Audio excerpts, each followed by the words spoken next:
Welcome back to the next part of our interview with Richard Wolff. He's an economist. He teaches at the New School, and we are in New York City, and we are talking about the American auto industry. Thanks, Richard. Thank you for having me. So we ended the last segment of the interview, and you talked about if there was a comprehensive plan and a broader vision. So start to flesh out what you think that might look like. Well, I think it begins with a recognition that every work site has two aspects that need to be brought together. The automobile industry is a perfect example. On the one hand, there's the question of how much you pay this working man and woman to do their job and make the car. On the other hand, how much income does this family of this worker get so they can afford to buy the things that we all as workers in America make? In other words, the worker and the consumer are two halves of the same person. But the way our corporations work, all the decisions are made by boards of directors and major shareholders whose interest in that worker is much more focused on how much you have to pay him and much less focused on how much you need him to buy or her to buy what you finally produce. So for example, if our automobile companies become much smaller, which is the plan, then it's clear that they're going to be aiming to produce cars for whoever has the money to buy them, which is going to be increasingly exports from the United States to where the money is, because by cutting wages, such as, for example, auto workers from $28 to $14 an hour, which is part of this plan, we're not going to be able to sell cars to Americans very much anymore. And that's going to make the American working class stop being the envy of workers everywhere else in the world.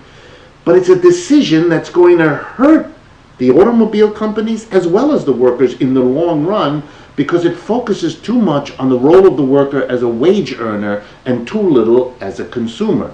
So my proposal is as simple as it is unusual in the American discourse. The workers themselves should be brought in a systematic way to be part of the decision-making apparatus of these corporations. But isn't that sort of what's happening? UAW is going to own Chrysler, they're going to own a controlling interest in General Motors, or vice versa, but they're going to own a big piece of both of them. Yes, but the problem is you're bringing them in under the worst possible circumstances, when the company is on the edge of collapse, when its competition is way ahead of it and more advanced. They're going to have all they can do to find a way to keep this entity afloat.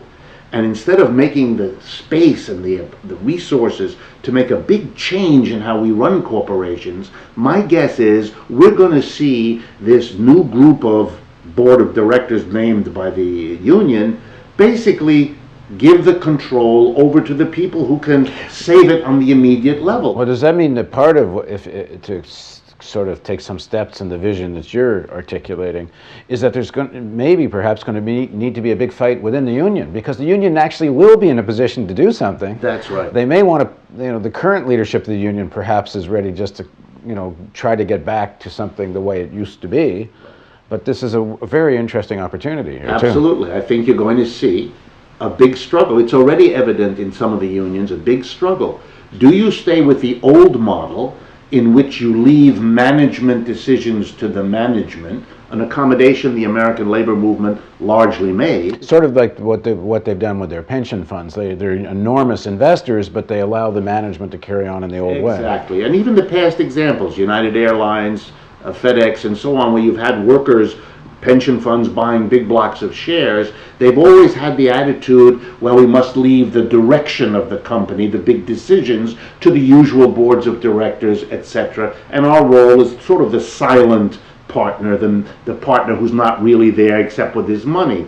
No, I'm arguing for something radically different, and I think there will be voices inside American unions that are going to be arguing this too, namely, let's convert our position as owners into an active participation in making the basic decisions. It's sort of the difference between an attitude towards democracy which says once a year I'll go into a booth and vote, versus a notion of democracy that says I want to be in on and know about and participate in all the basic decisions, since I'm going to have to live with the consequences of those decisions. I think that's a new radical way of thinking about how we organize enterprises. But now in this crisis, is the long overdue time for that debate and that discussion to be begun seriously in the United States. So what would you suggest auto workers should be asking or recommending or demanding from the Obama administration at this point? I think they should say that if they're going to put the health, literally the lives of the overwhelming majority of auto workers in the hands of what happens to the stocks of this company, because that's the deal that's been made. Instead of funding the health program, they're giving them stocks. If you're going to do what the UAW did, to accept that instead of getting the money needed to take care of the health needs of their people, they're going to accept stocks in a company this far from bankruptcy, they have, for their own reasons, to be involved at every step in all the decisions that have to be made, because their lives literally depend on it. And the luxury of allowing distant shareholders and a handful of people on the board of directors, driven by profit dreams and high bonuses, to make decisions that in the past haven't worked out, that's a luxury the workers can't afford. And I expect there'll be a struggle between those who want to do business as usual in the old way and leave management to the managers, and a new group of workers who understand their own self-interest to require a change how we organize the enterprises in this country. Well, in the next segment of our interview, let's talk about what might be the implications of the Obama healthcare plan on this whole issue, because if they actually are successful in this next year of having some kind of real healthcare reform, then it changes the whole economics of the auto industry. Yes, it does. Please join us for that discussion in the next segment of our interview with Richard Wolff.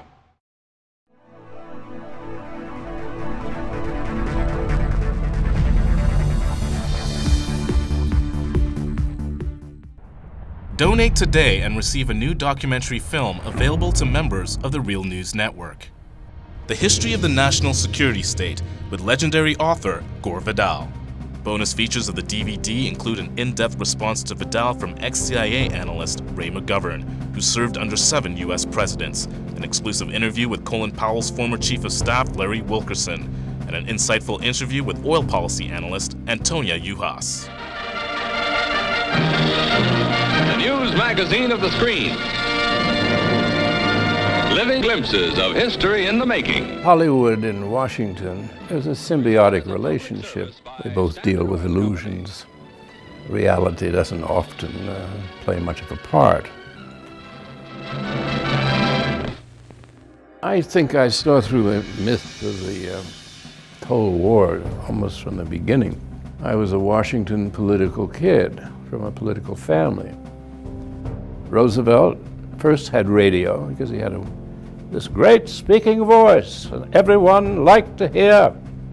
Truman proceeded to break every arrangement that Roosevelt had set up for a peaceful coexistence. And Truman thought that it would be a good idea. Why not just stay armed all the time? And then he devised the national security state. You've got to go up and swear allegiance to the United States or else you're a commie. I mean, we had imported fascism.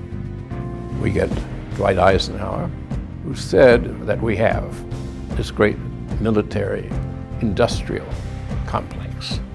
It is a dangerous thing. And he said this is going to change everything. And the way our country's governed is going to change us politically. Along comes Jack Kennedy, who wanted to make his mark, believed in the Cold War. But he said, in this kind of politics, it is the appearance of things that matters. I think everybody should take a sober look at the world about us.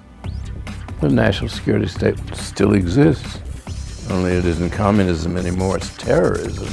This is the most serious thing that has happened in the history of the United States. Knowledge is power.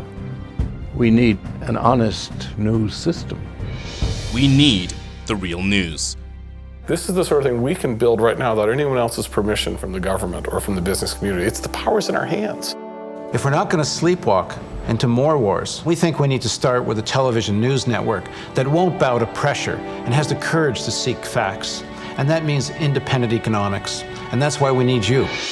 Make a tax-deductible donation now of at least $10 a month or a one-time give of at least $75.